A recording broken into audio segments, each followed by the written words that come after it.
आशा की किरण।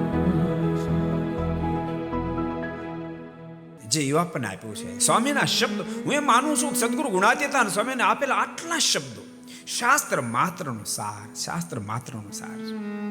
વેદ પુરાણ જે તમે કહો, સ્વામી 3 શબ્દ આપ્યા. સ્વામી કે પેટનું કરવું, વેશનું કરવું અને ઠેઠનું કરવું. અને ભૂલતા નહીં ભક્તો, આ 3માંથી એકેયમાં તમે કાચું કાપો, માને એકેયમાં તમે નિષ્ફળ એટલે તમને મોજ ના આવે,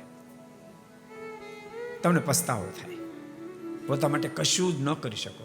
ઘણા દાદા ઇન્ડિયામાં બેઠા બેઠા પશ્ચાતાપ કરે, અરે રે નકરી ભેંસો ચારી કરી એમાં ભણ્યો જ નહીં, પસ્તાવો થાય.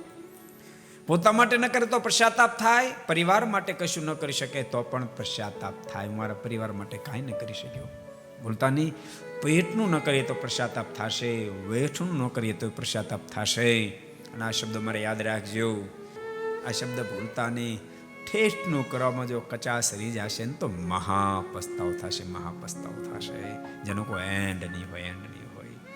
માટે ભગવાન સ્વામિનારાયણે પ્રથમના 50માં વચનામૃતમાં કીધું, અમે તો એને જ ડાહ્યો કહીએ છીએ. પ્રથમના 50માં વચનામૃતમાં ભગવાન સ્વામિનારાયણે અદ્ભુત વાત બતાવી.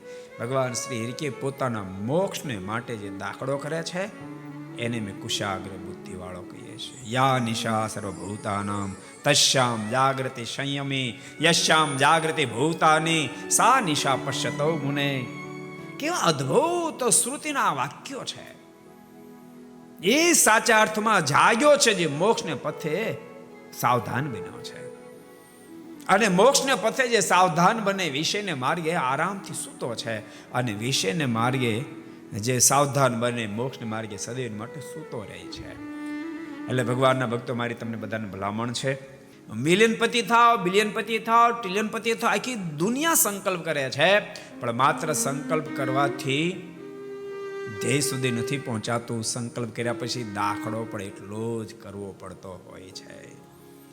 અને બોલતા નહીં, સંકલ્પ કરે, દાખલો કરે, ઈચ્છા કરે, યત્ન કરે, પણ જીવાત્મા પોતાના લક્ષ્ય સુધી ત્યારે પહોંચી શકે છે એના પર પરમાત્મા કૃપા કરે, પ્રભુ કૃપા કરે.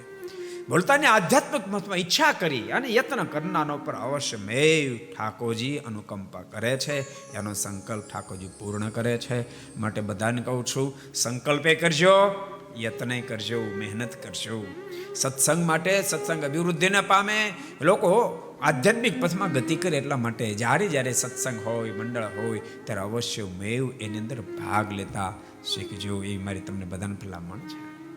को पसंद आया हो तो लाइक करें और शेयर करना मत भूलिए. सब्सक्राइब करें सरदार कथा चैनल को और बेल आइकॉन पर क्लिक करना मत भूलिए लेटेस्ट वीडियो सबसे पहले पाने के लिए.